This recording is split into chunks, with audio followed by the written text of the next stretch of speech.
My message to the players going out there was everybody needs to embrace the target.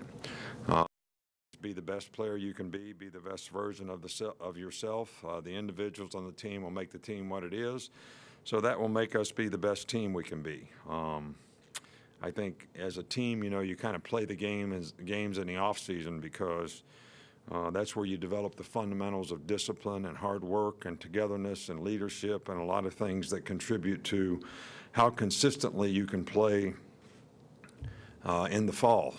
It goes a long way to create the kind of identity that a team has in terms of standard of toughness and how physical and together we are, the kind of depth that we have, how people embrace new roles on the team. So, I try to emphasize to the players that I know you all want a depth chart, but the depth chart is an organizational instrument, right now used so that we can organize practice. And, the players are in competition with themselves to be the best player they can be, play with the best intensity, the best knowledge of their position so they can execute and do their job and gain the trust and respect of their teammates. I think that's what, every player should aspire to really try to do. So we had a good first practice. We got a long way to go, especially in some positions where we're a little thin, where we lost a lot of players, and I think where those, players are, where those positions are. So, we're going to keep working to try to develop that depth, and, we got 4 or 5 guys that are sort of out for the spring, and then we only had 5 mid-year guys, so we probably have a few less numbers than what we've had in the past in the spring.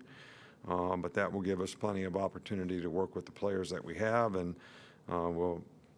obviously I think we're going to need some contributions from some of the players that we recruited, especially in some positions where we're a little thin. So we do have some injured guys that probably are going to. Anthony Jennings will probably hold out for the spring. His rehab is going extremely well, but we're taking it easy with this injury. This is not something that I think you want to really mess around with too much, and he'll probably be full strength by the beginning of the summer. Josh Jacobs had ankle surgery, something that he played through with the season. He may be able to come back at some point in the spring and do some drills. To what degree, I don't know. It depends on how he progresses. Matt Womack had a foot, same thing that 3 other guys had last year, sort of a Jones fracture type of thing, and it got repaired. It was bothering him all during the off season. He actually injured it further walking up or down the steps over spring break, so he's going to be out. Keaton Anderson had a shoulder. He'll be out for the spring. Kendall Randolph got an Achilles in off-season program, so he'll be out for the spring. Tua, hurt his thumb today in practice, taking him to Birmingham to get that evaluated, but probably going to require some time for him to get back. And I don't want to speculate on what the injury might be. But most of the time when these type things happen, it takes a little while for him to come back. So all these guys that we're talking about, some will be back by the end of the spring, but everybody will be back by the fall. So we're excited about the young guys that we have that we're working with, and got some good players out there, and the attitude has been good in the off season, and we're still searching for leadership and what this team and these players are going to tolerate from each other in terms of how good they want to be. So that's going to take time to develop and see how it transpires. Okay. Start in the back left with Cecil.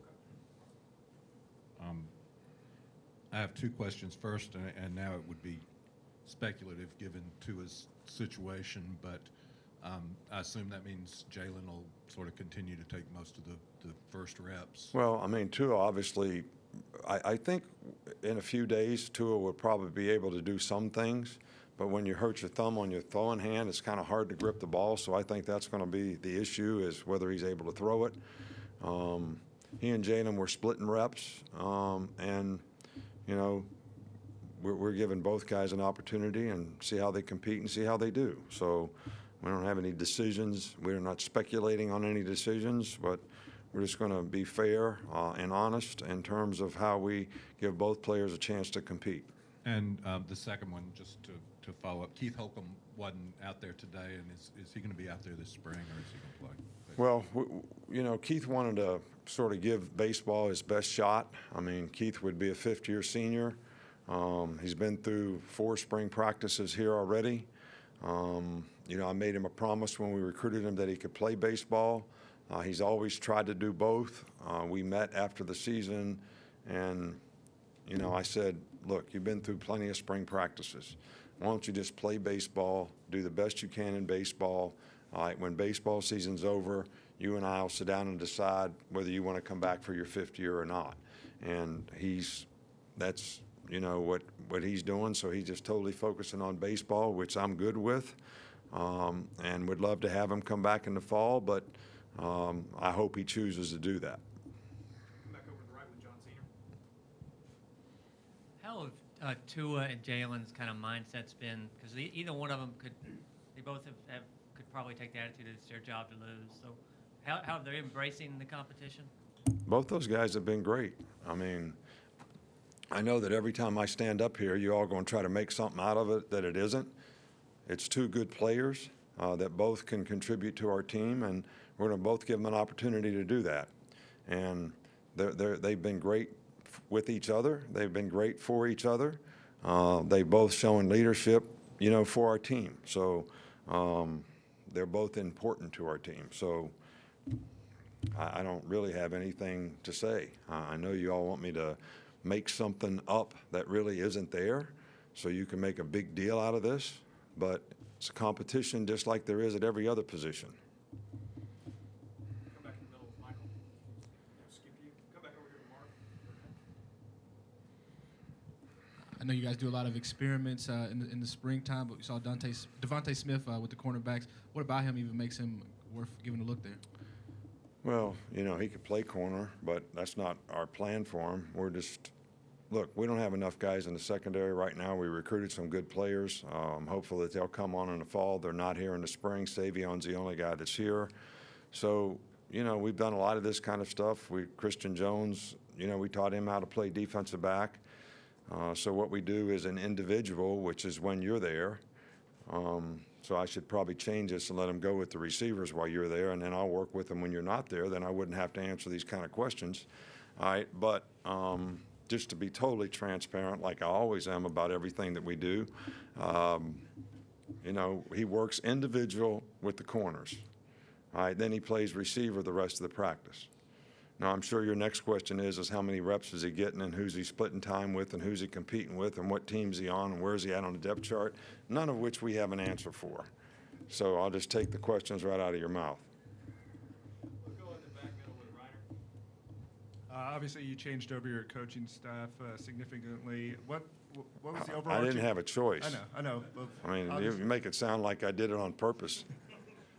What was the overarching strategy in kind of bringing some of these guys aboard collectively, and how long do you think it'll take for them to be fully indoctrinated into the I think they're all working hard, and they're got a lot of energy, a lot of enthusiasm, a lot of new ideas. I'm excited about our staff. These guys have been great. They're really aggressive recruiters. The players like them.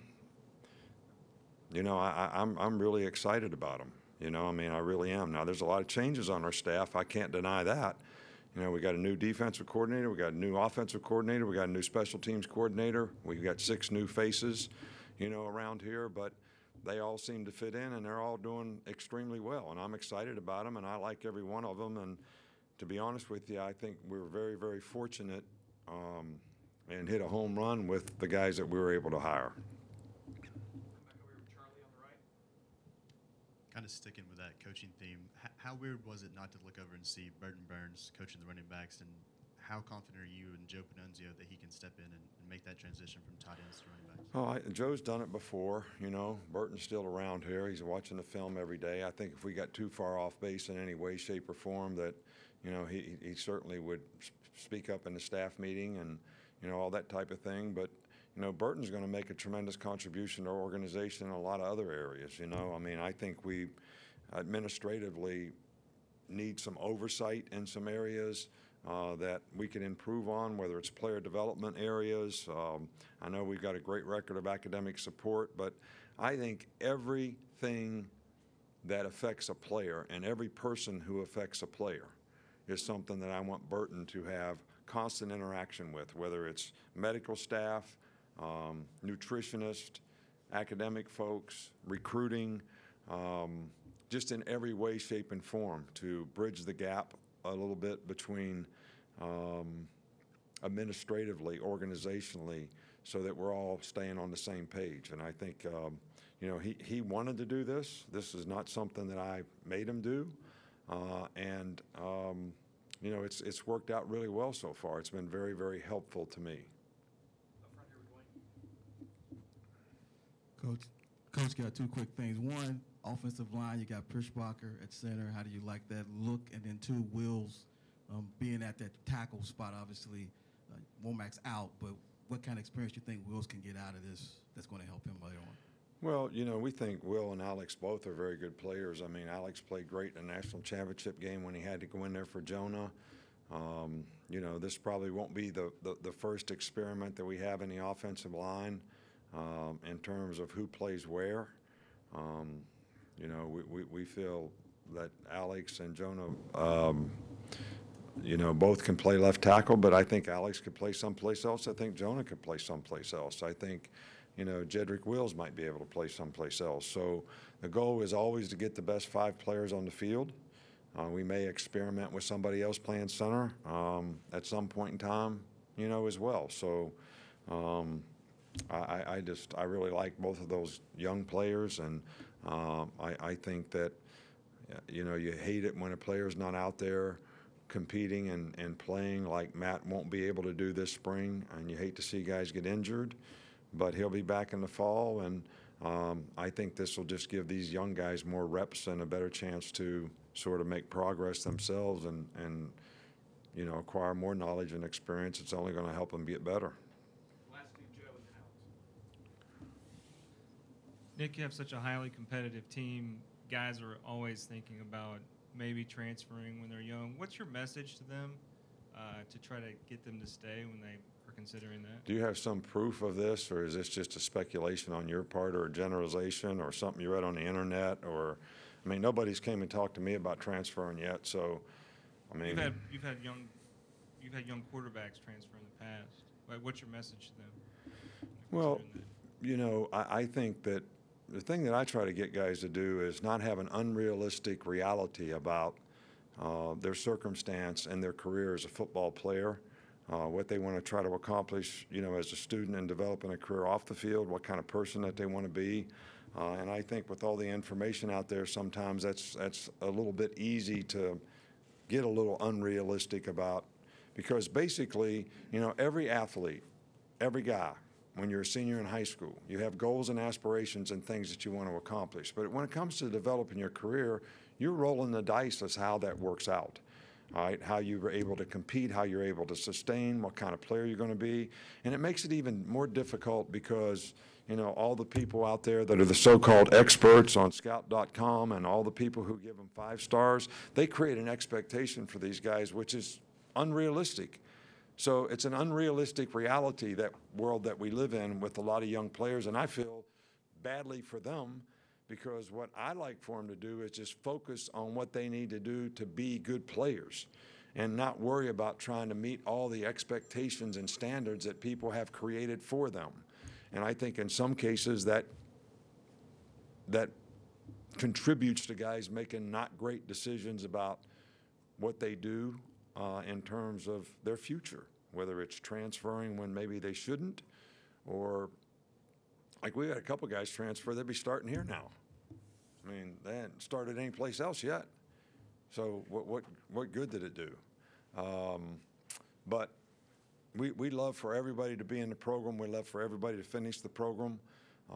Sometimes when guys see that they may not have an opportunity to play, they got to weigh the fact of, is playing more important someplace else where I think I have a better opportunity to play? than it is to stay here and be a part of this program. We encourage them to stay here and be a part of the program. It's not personal. I help guys go other places if I think that's going to help their career, and that's what they want to do, and that's the best thing for them. So, you know, it's just a part of the business I think we all have to deal with. Last one here with Alex. Obviously, we saw Butch out there today. You know, can you elaborate on kind of what his role is now with the team and just? Well, he's an intern, an analyst. You know, I mean, I guess we could have several names for it. He can't coach on the field. He can work with us off the field. And he today was actually the first time that he was cleared by the NCAA. That, you know, we have these things, these rules, and I don't even know what they're called. Like we can't hire high school coaches. We can't hire people that have recruited other players that we're recruiting and all that. So you have to go through a process with the NCAA. So that finally got completed today. So now he's officially going to be, you know, part of the staff here.